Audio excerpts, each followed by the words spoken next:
Phew. I've been working in the United States for the past 5 days. After I delivered these freight cars, I can go back home to Canada. I can't wait.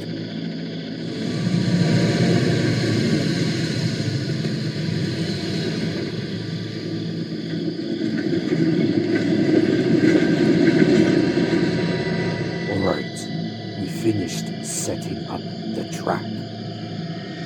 Look, this must be the locomotive we've been waiting for. We must hide, quickly. What the hey? Driver, there's a freight car on the middle of the switch point. Pull the brakes!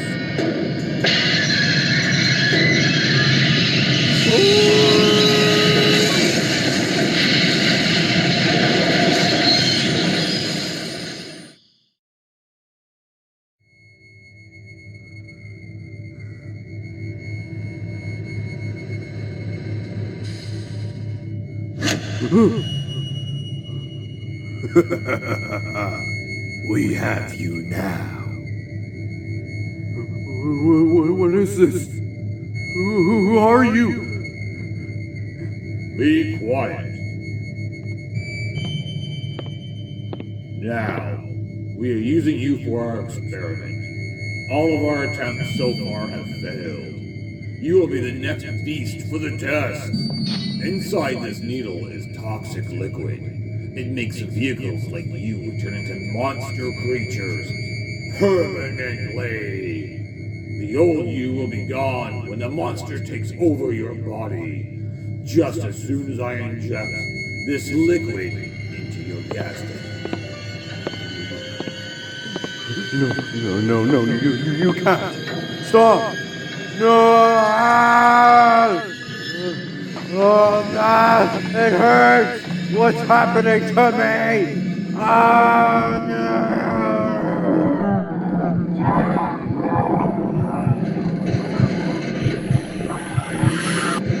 Yes, I hear the heartbeat of the awakening beast. It's working! Now then, I should call it Beast Number 2.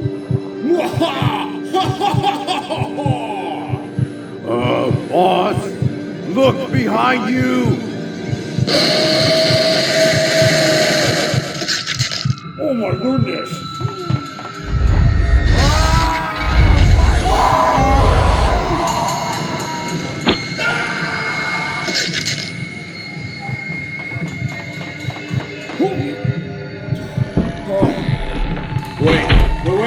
Wait, no!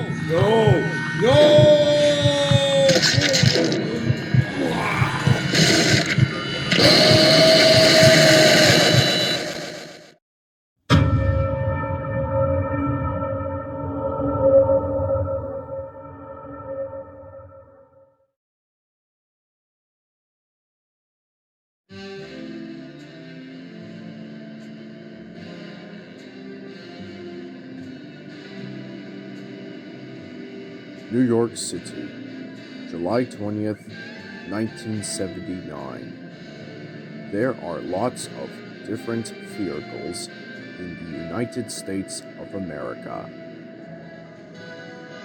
There are cars and trucks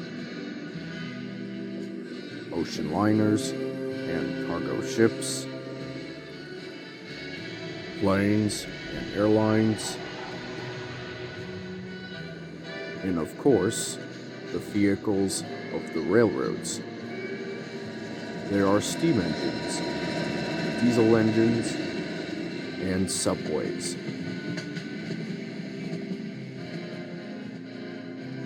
The nuclear power plant outside the city just finished construction and is an international tourist attraction. Meanwhile, at the rail line, the engine named Steven, the New York Central 484 Niagara, was filling his tender when he saw his friend coming from the station. It was Jack, the Southern Pacific GS4. Hello, Jack. It's great to see you again. Good afternoon, Steven. Have you stretched your wheels and got your job plan? Oh, I'm just filling my tender with coal. Then my job is to collect some freight cars to deliver to the other yards. I will come back here to get my passenger cars later to take passengers to New Jersey. That's where I'm going. Well, I will be here all day because there is a lot of baggage to unload at the station platform. But I will be happy to meet you here later. Great! Alright, Steven. Looks like the tender is filled up and ready to go. It's time to collect our freight train. Well, I best be off.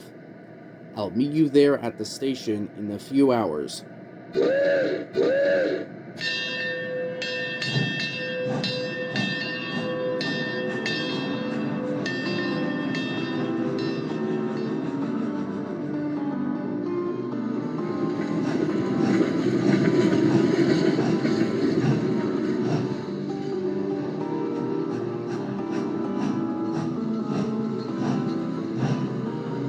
Hello, Mavis. Is my freight train ready to go? Hi there, Steven. I just set up some freight cars for you, and they are ready to be delivered. Thank you, Mavis.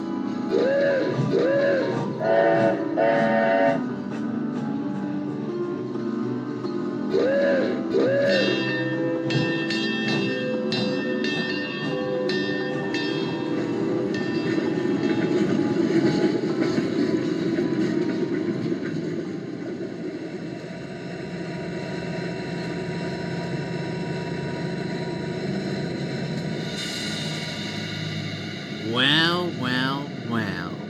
If it isn't a steam engine, you should have been scrapped years ago. Shut up, Eric. You know I've been working harder shunting than you have. Huh? Stupid steamies. Now, if you excuse me, I'm heading to the nuclear power plant to collect my freight train. You blowing your whistle, Kettle. Ooh, that Eric. He's always bullying me all the time.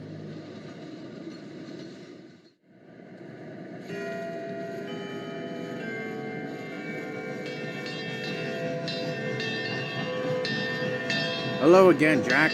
I got my passenger cars and I'm ready to go. I'm glad you are back, Steven. We still have lots of time before we're departing the station. 2:40 p.m., we will be on our way to New Jersey.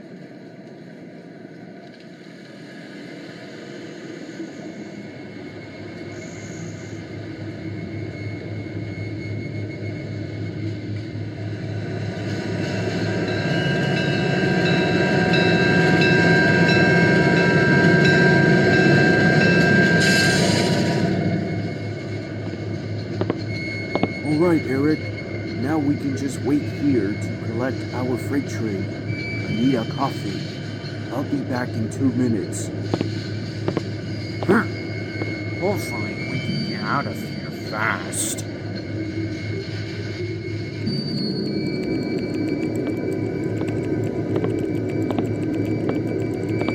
Alex, What's the matter? Eric just arrived. is ready to take a freight train. Is his train shunted? Yes, Billy shunted about an hour ago.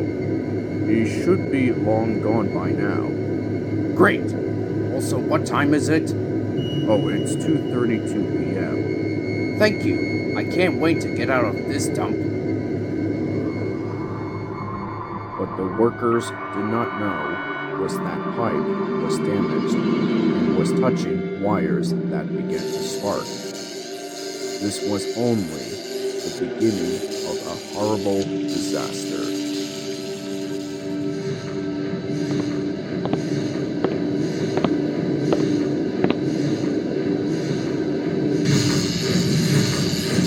What the heck? Hey on, what's going on? We got to warn everyone. We need to start evacuating right away. Sound the alarm. I'm on it.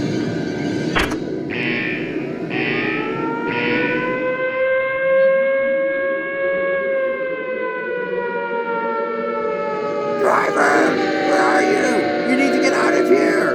Quick! Sadly, it was too late to escape.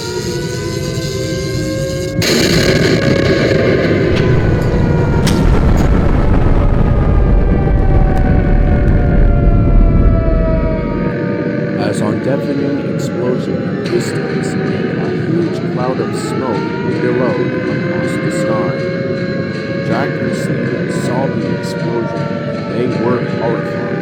Passengers climbed on board to get away from danger. Guards blew their whistles and the two engines set off as fast as Stephen could. Come on, Steven, let's get out of here.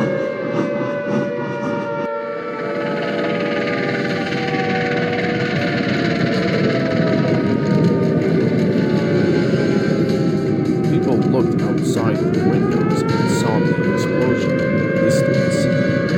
However, this disaster was not over. The explosion was followed by a shockwave that hit the buildings. The glass of the windows was shattered by the shockwave, and many people were scared and injured. Thankfully, the towers survived the shockwave. Back on the railway line, the two engines ran as fast as they could.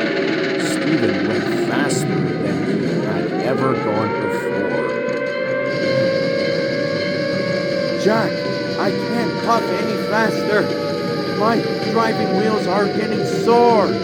Just keep going, Steven. We can make it to New Jersey.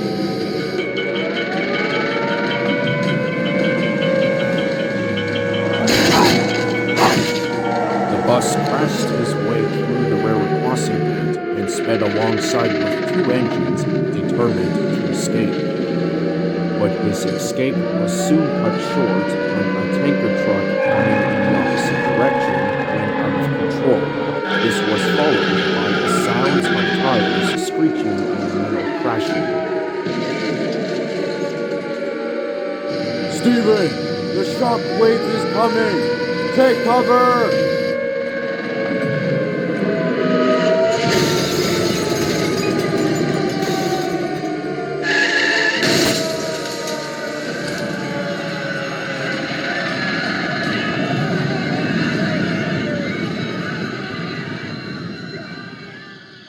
Later that night, Jack and Stephen arrived at New Jersey Station.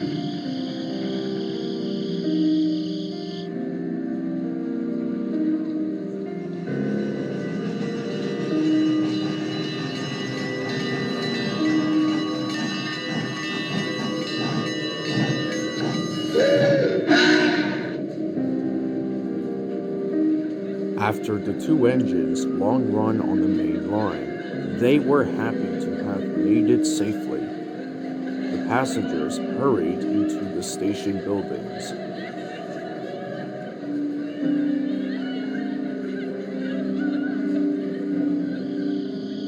Soon after, they headed to the shed to get some rest. Their drivers listened to the radio for news of what happened.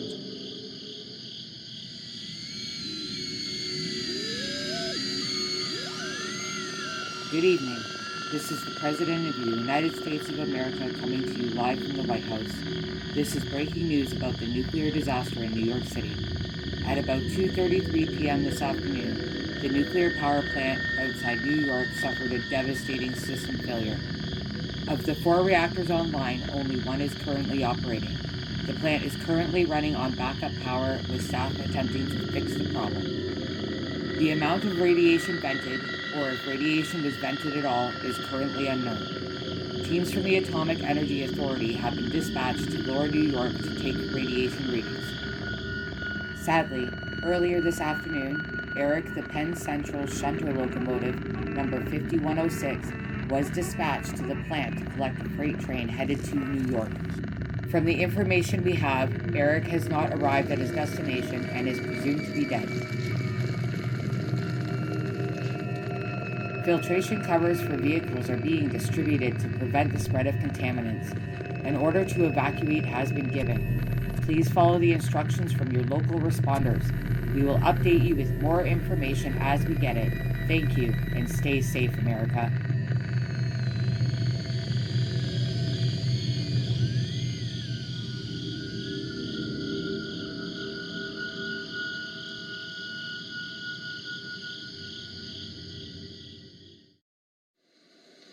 When Jack and Stephen woke up, they were shocked to see the sky looked completely different because of the radiation spreading, and they were wearing covers over their smokebox doors.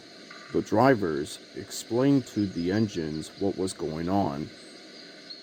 We gave you covers because the news report last night said it would help keep you safe. You 2 engines bring your passenger cars with you, so we can find surviving passengers across the states. Then we can take them to the international airport and military base near Niagara Falls. Once all the passengers are evacuated, we can cross the Canadian border. It is still safe there. The 2 engines agreed and went to pick up their passenger cars. Once their tenders were filled up, Jack and Stephen set off on their long journey to find survivors.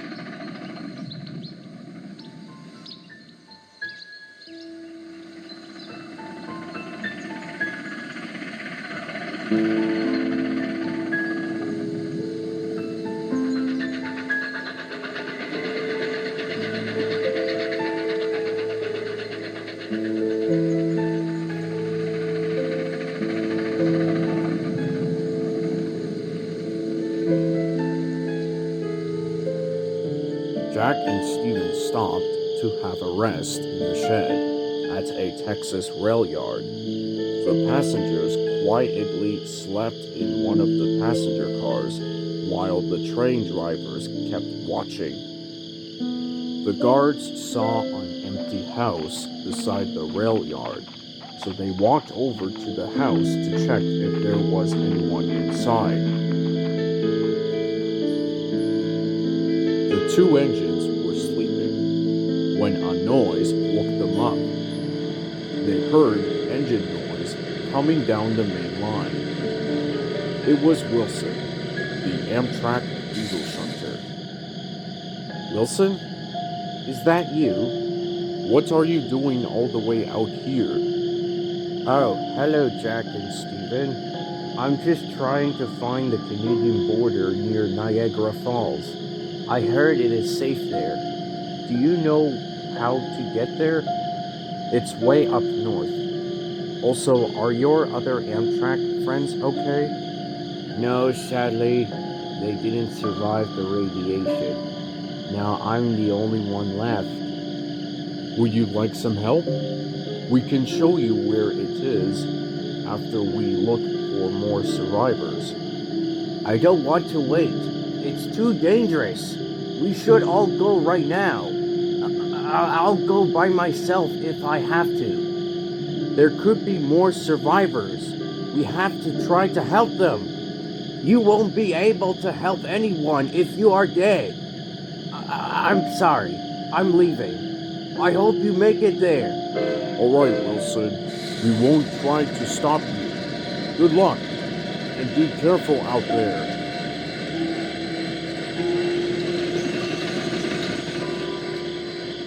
The two engines were just starting to fall asleep again, when suddenly they heard a strange noise echoed somewhere in the distance. Jack! Jack! Wake up! What is it, Stephen? Did you hear something? It sounded like a heartbeat. I heard it too. I don't know where it's coming from. Then Jack and Stephen looked back and see the light coming down the main line. I see another engine coming, and it's going really fast. Why does it have a heartbeat noise?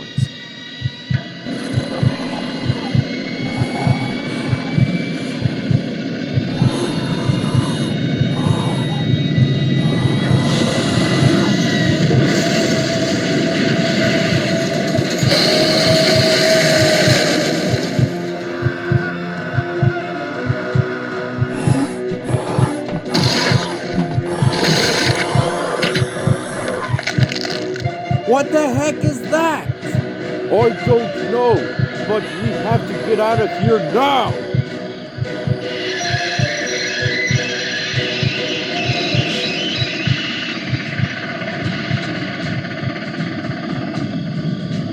Jack and Stephen ran as fast as they could to get away from the monster. It was Beast number 2. The monster attacked the guards inside the empty house. Thankfully, Stephen's guard made it back to his train, but sadly, Jack's guard fell behind. The engines watched in terror as the beast devoured them. Thankfully, they managed to escape. They switched to the other track and went to the rail yard and saw a shed there. So they went inside to hide the passengers from the monster and take a much-needed rest. Alright, we should be safe here with our passengers. I hope so.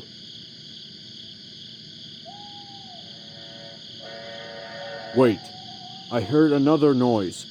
Maybe there is another monster. Quick, Stephen, let's hide. Wait a minute, Jack, come back out. I know that whistle sound.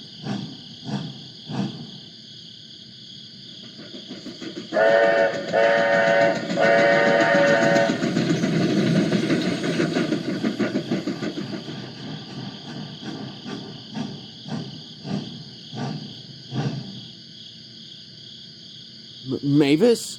Is that you? Thank goodness you are okay. Yes, Stephen. I've been trying to find you both for ages. I'm really happy to see you both. We are glad to see you too, Mavis. Come inside the shed with us. It's safe here. When Mavis went into the shed with Jack and Stephen, she told the story what happened to her during the power plant explosion. She explained that she went to an abandoned shed on the sidings to take cover.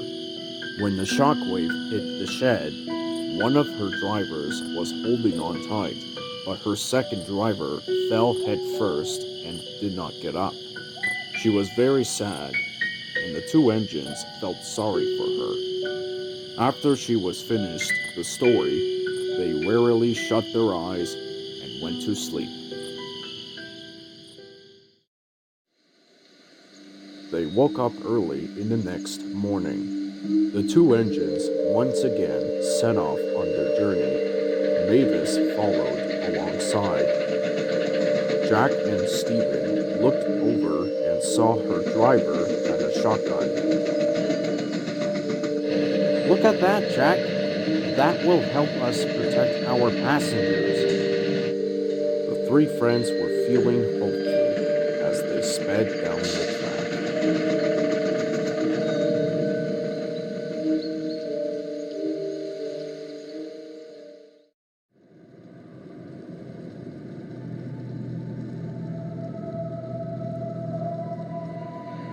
Back Back in New York City, there were 3 triplet R16 subway cars named Monty, Mighty, and Mac.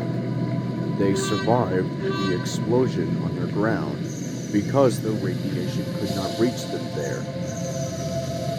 When they approached another station, the station master tells the triplets to put on the protective covers before going outside, but Monty was unimpressed. Why do I have to wear this stupid cover? It looks so heavy. You need to wear it, you sluggish subway car. It requires safety protocol because it will keep you alive, dummy. The station master was explaining the covers would keep them safe until they could get out of the fallout zone, as he installed the special filters. Mighty and Mac did not complain about wearing covers, but soon Monty began to lose his patience. Grrr, we've been waiting for 10 minutes already. This is going to take ages. By the time the station master got the cover for Monty, he was already leaving. I can't take it anymore. We're getting out of here. Stop! Stop! You can't go outside without protection! Stop! Monty! What on earth are you doing? You forgot to get your cover, you numpty! But Monty didn't listen. To make matters worse, Monty switched the wrong track and headed towards Pennsylvania, where the radiation was still spreading. Then Mighty and Mac saw it was too late to save Monty.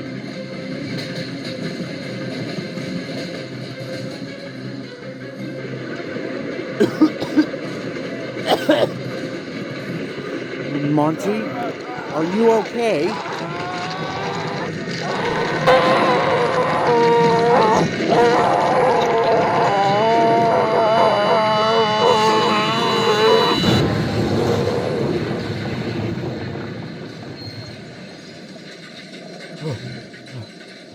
Are you all right, Mighty? Yes, I think I'm all right. Everyone get out of there now! Mighty, what was going on over there? Something strange is happening, Mac. There is a giant flesh blob coming towards me inside of Monty! The subway driver quickly uncoupled between Monty and Mighty, then ran to Max's cab to drive away from Monty. But there was a problem. Mighty and Mac couldn't turn their wheels because they had lost power. They were stuck, and they started to panic. All they could do was wait for help. But it didn't take that long.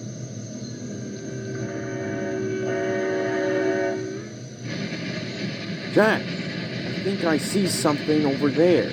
It looks like it's one of our 16 subways from New York City. We must stop and see what's going on.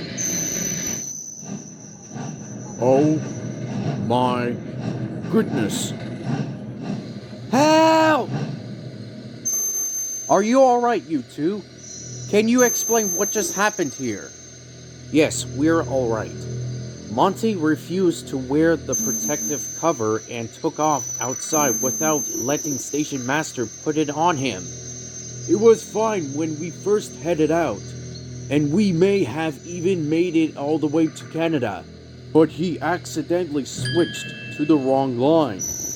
When the radiation hit us, Monty crashed and started changing.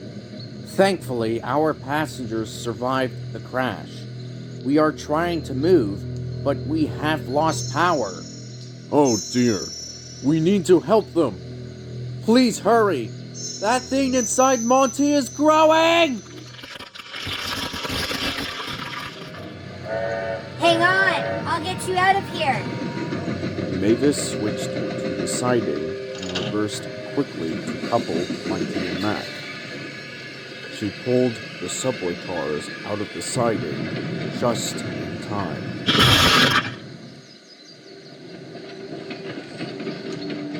Well done, Mavis. Well done.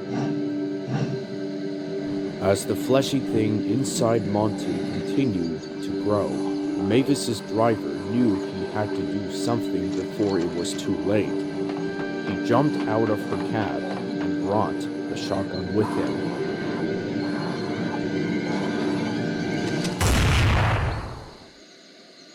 Monty's passengers climbed on board Mighty and Mac. Mighty and Mac were still stunned by the sudden loss of Monty. No one said anything as the engines set off again.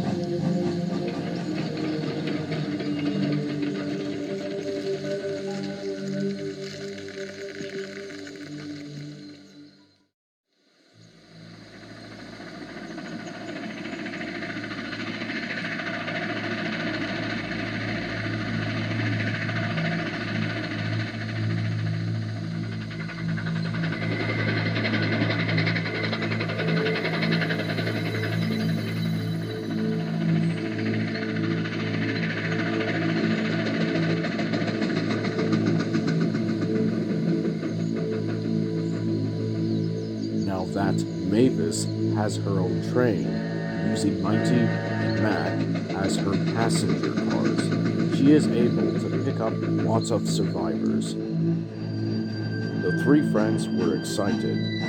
They were almost to their destination.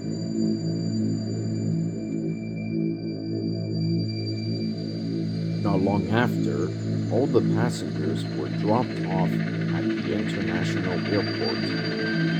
Now the engines were getting ready to go back out to pick up more passengers in the other half of the country. Then there was trouble. Jack's driving wheels were starting to slow down. Stephen and Mavis stopped beside him to see what was going on. Jack, why have you stopped? I ran out of oil. Maybe I forgot to fill up my tender before I set off. Oh, well, me and Mavis can shunt you to a fuel depot.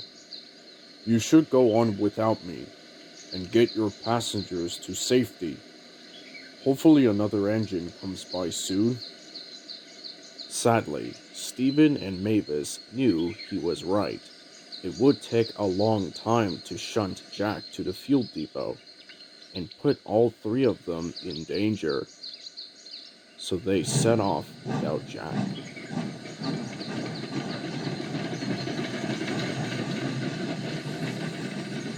Don't worry, we'll send help as soon as we can.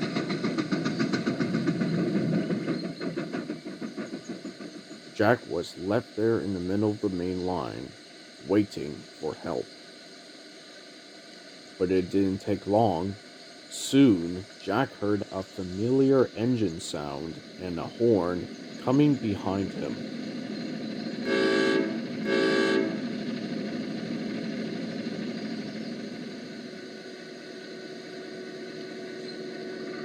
Patrick? Jack? Is that you? I've been looking for you for the past 3 days. Well, I'm so glad you are okay. So, what are you doing out here in the middle of the main line? Oh, I ran out of oil for my tender. I don't suppose you give me a tow to a fuel depot? Patrick agreed, so he backed up to Jack's train and couple. And together they set off to the fuel depot.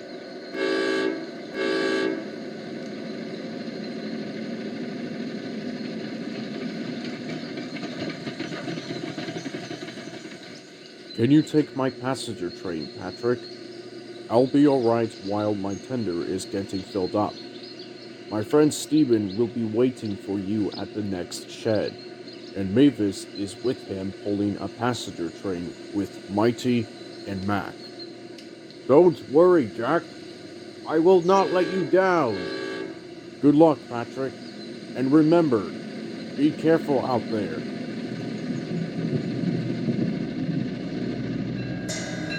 Soon after, Patrick collected some more passengers on his way and headed to the shed where Stephen was waiting.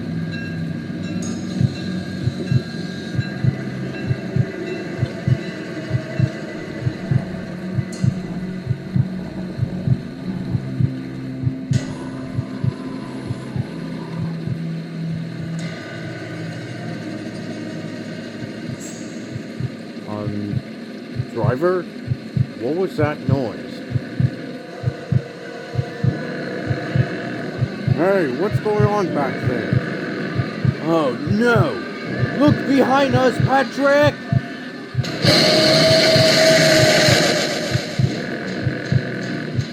Quick, Patrick! The monster is coming!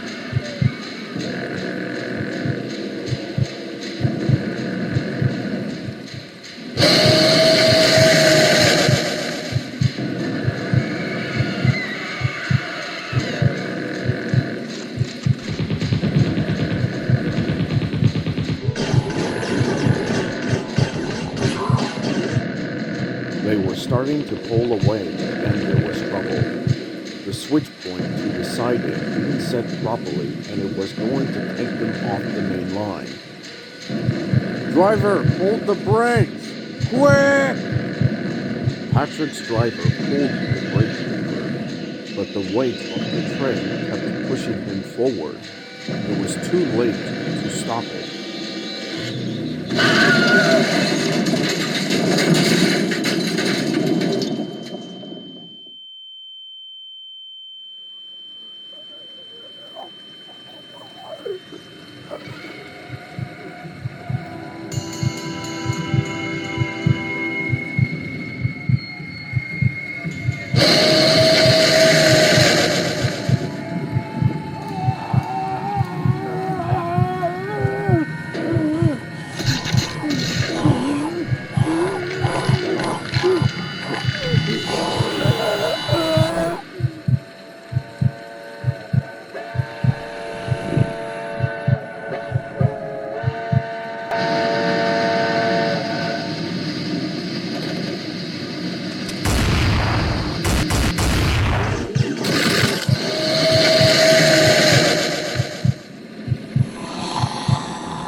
Just then, Mavis rushed to the scene with Mighty and Matt.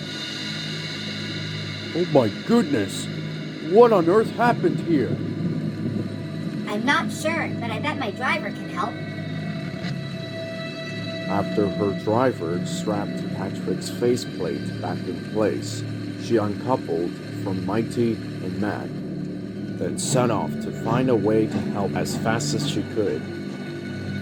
It only took a few minutes before she found a rescue crane near a rail yard.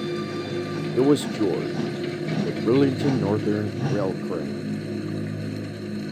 Don't worry, I'll have you back on the rail in no time.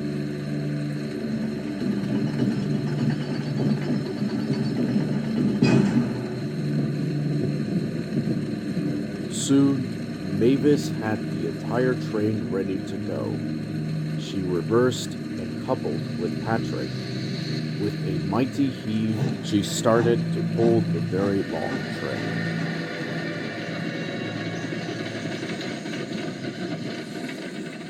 Things were going well so far, but then Patrick heard the same heartbeat sound coming from behind them. Patrick shouted as loud as he could to warn Mavis. Mavis and her driver looked back and saw Beast number 2, but she was already going as fast as she could go with her long, heavy train. Mavis, there's a monster chasing after us. Puff faster!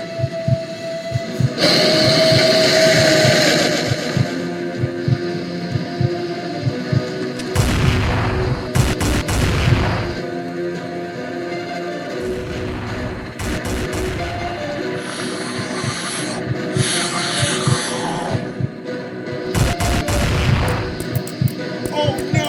I Then, Mavis had an idea. She unleashed steam from the pistons right into the monster's face. Then Mavis saw a switch point and changed to another track, hoping the beast could ensue. Luckily, the beast number 2 kept speeding down the track it was on. Her plan worked, but she still had to work hard to puff away from there and get somewhere safe fast. Phew, that was lucky. Well done, Mavis!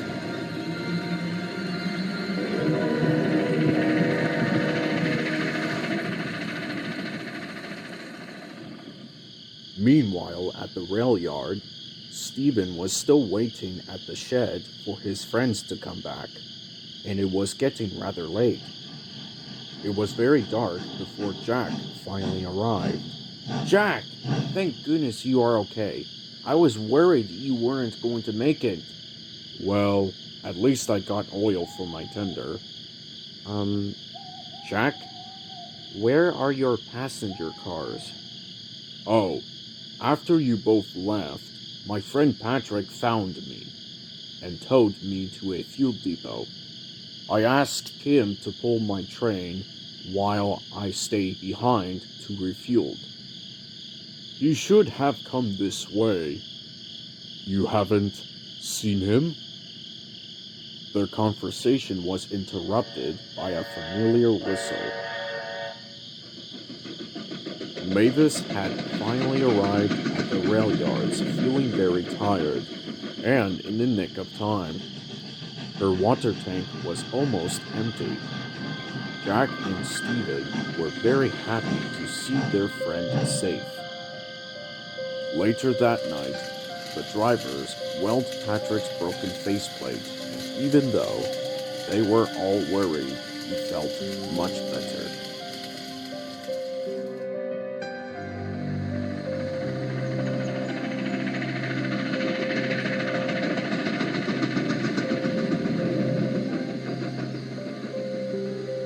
Mavis, I want to thank you for asking me to help. I've been sitting here at the rail yards for 3 days with nothing to do. Where is everyone? Everyone is evacuating to Canada. You should come too. It would be a big help having you with us because we don't know what might be up ahead. Once we're finished dropping passengers at the military base near Niagara Falls, we'll head north where it's safe.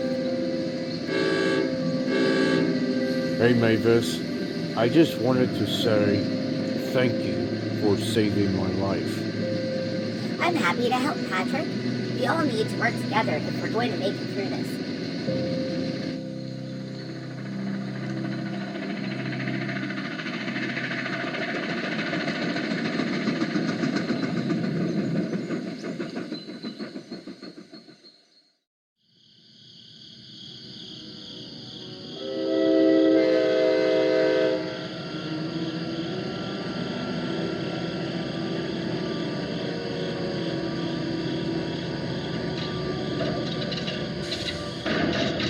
Oh no! I've been looking all over trying to find my way to the Canadian border. But now I have run out of fuel. I should have stayed with Jack and Stephen. What was that? Who's there?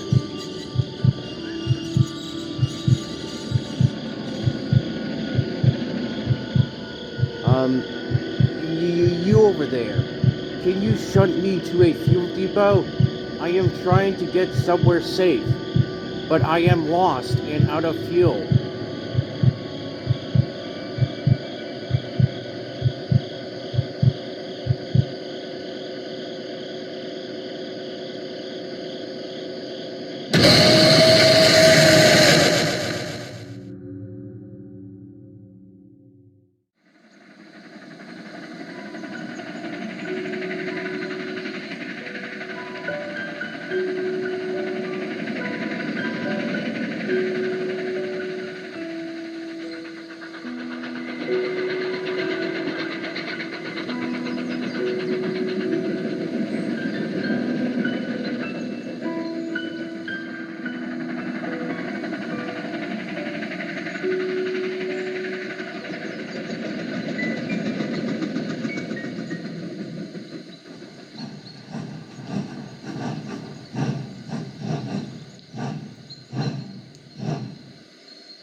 When the engines arrived at the next rail yard, they looked everywhere, but there was no sign of survivors.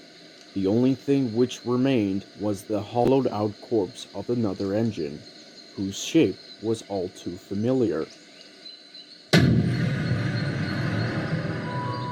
Jack and Stephen remembered they saw the Amtrak locomotive 7 days ago, when Wilson had left on his own in a rush. The engines and their drivers looked on in horror. The front of Wilson was just a giant hole, completely smashed and leaking oil. Several pieces had been ripped off of him. He was missing the center wheel on the left side, few sections of air vents, and the inside where the engine and the driver's cab would normally be were completely gone and hollowed out, and there were pieces of Wilson's driver everywhere.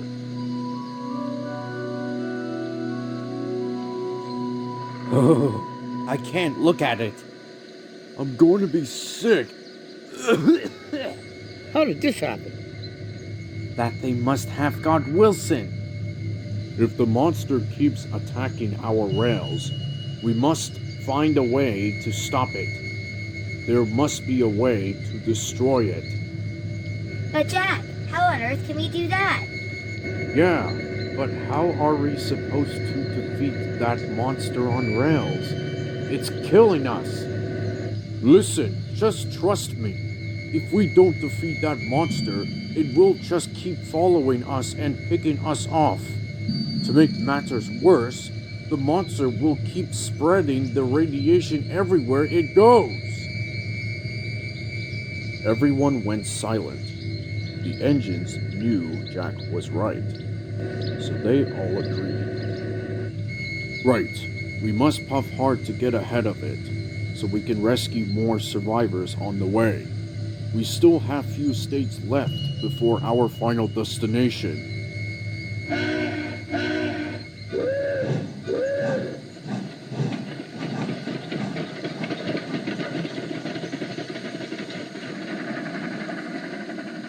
All the engines left the rail yard, together except for the hollowed-out corpse that was once their dear friend Wilson.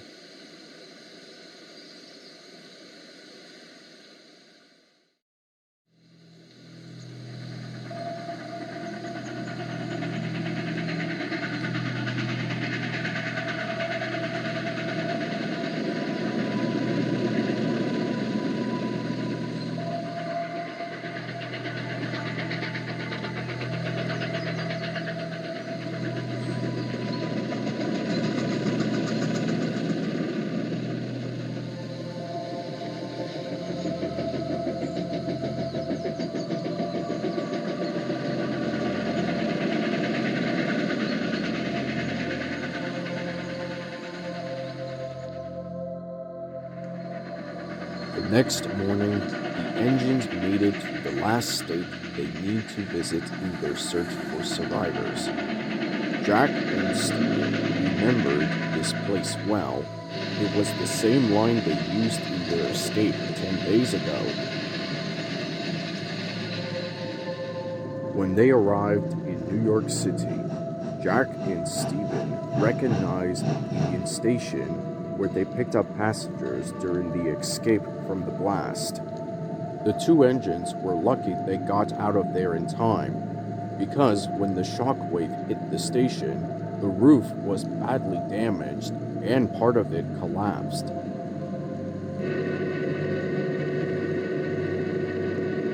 I bet the monster is over there. Of course. You're right, Mavis. The monster is likely at the nuclear power plant.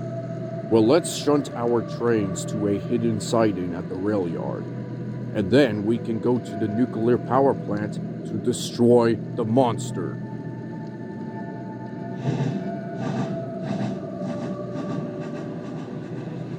The engines shunt Mighty, Mac, George, and the other passenger cars to the hidden siding. So they started off to the nuclear power plant to fight the monster. George, are we sure it's going to be safe here? Don't worry, Mighty and Mac. My two operators have weapons to protect the passengers from those monsters. As they looked around, they saw all the grass and trees were completely burned, but the railway line to the nuclear power plant was still in good shape. The engines puffed along slowly and carefully. A short time later, the engines arrived at the nuclear power plant. The power plant was completely destroyed. My goodness. This is terrible. Everything is ruined.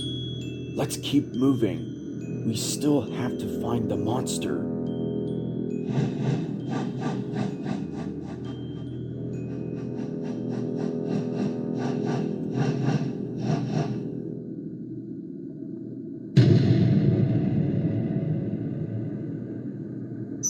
Is that Eric?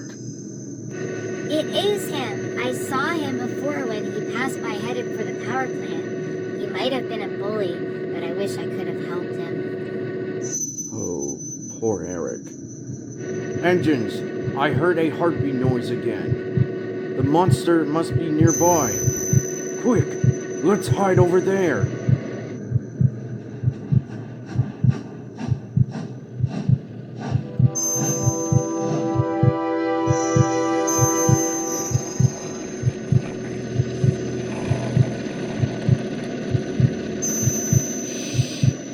Just don't move. Don't even make a sound. That's you!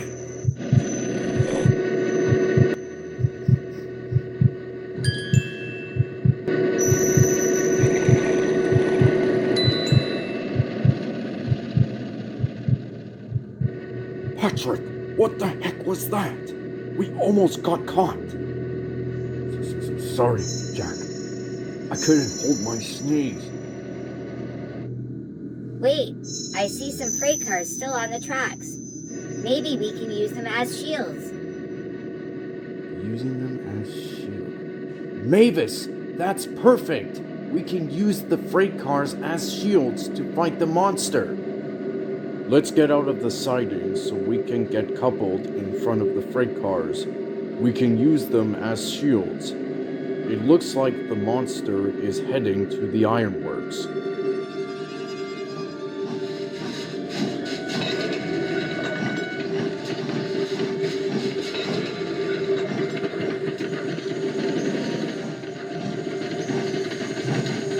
Okay, this must be the ironworks.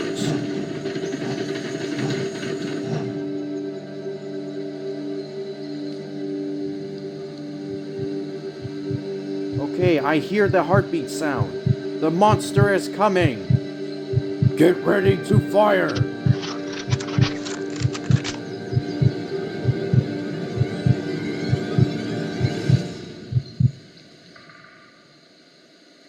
The heartbeat stopped. Steady.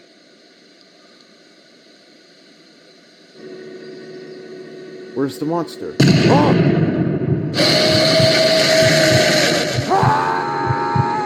Crap! The monster found us!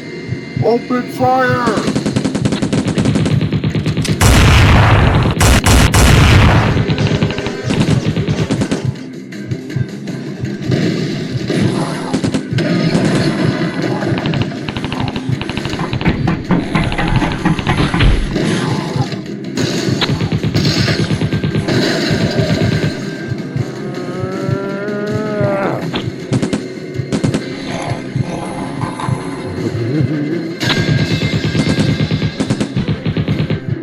Shoot!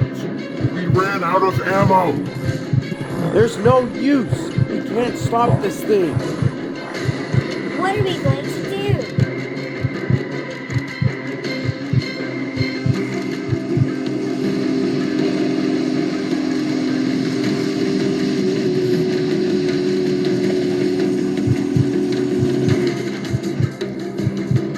Bruno?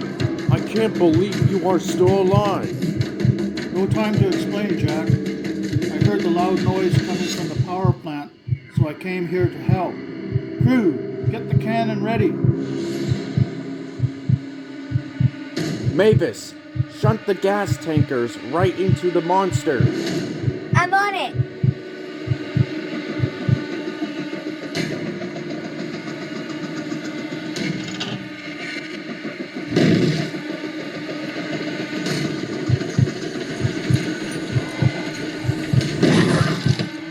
You want to play rough, monster?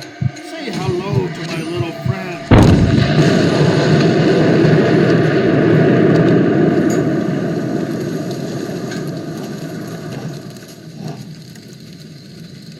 Did we do it? I think so. Let's check the inside to make sure.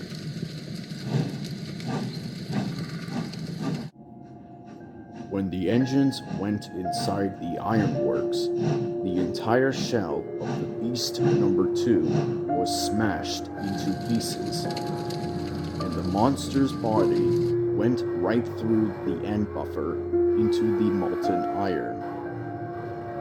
Well, I guess we have defeated the monster.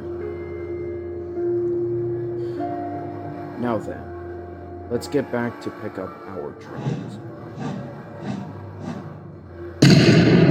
Wait, Goodness what? Gracious!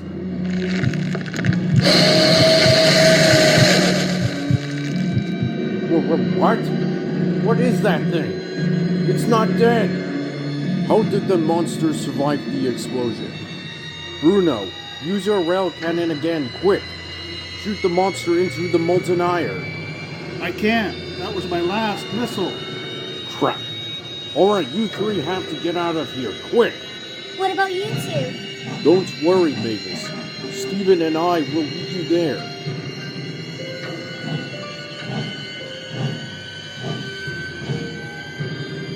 Steven, why aren't you moving? We have to go. I'm thinking. Thinking of what? We have to get out of here. Jack, listen to me. If we run, the monster will keep chasing after us. I'm going to save my friends, including you. What do you mean? Wait, no, you can't. You can't just sacrifice yourself. Please. There is no other way. I'm sorry. Please, Steven, don't do it!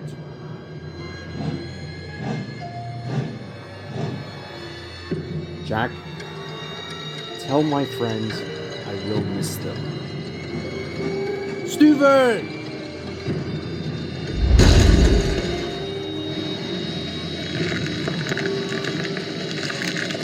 You need to jump. Quick!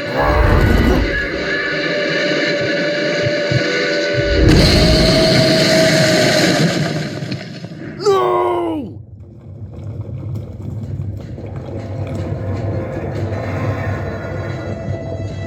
Shoot!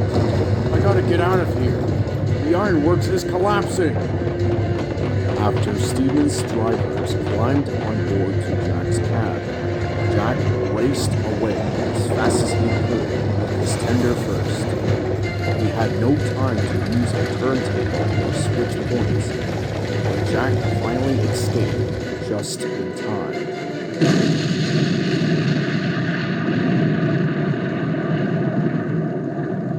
The engines saw the explosion from the ironworks. They were worried if their friends were okay.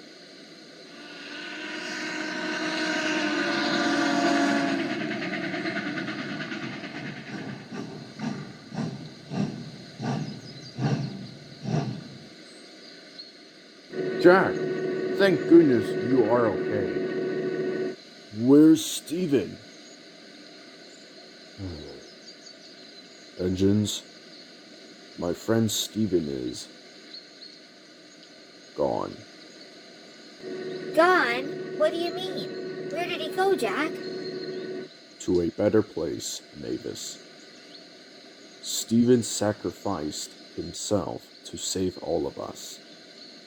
He rammed into the monster, and both of them fell into the molten iron.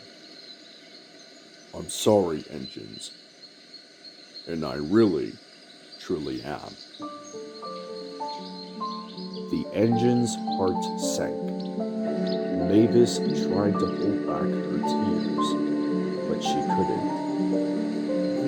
This is so sad. Poor Stephen. He was such a brave engine. Well, at least the monster's finished for good. Okay, we must keep going. We are almost there. We have to finish this for Stephen. Once we dropped all the passengers safely, we can go to our new home.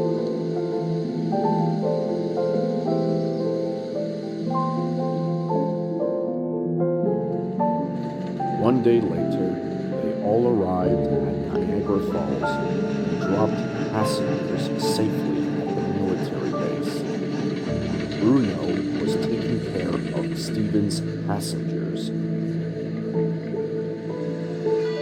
Soon, everyone was evacuated safely to other countries.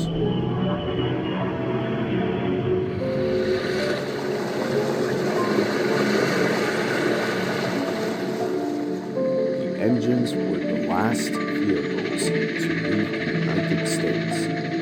They were off to start a new life in a different country because their friend paid the ultimate price for them all to live. Rest well, Stephen. Rest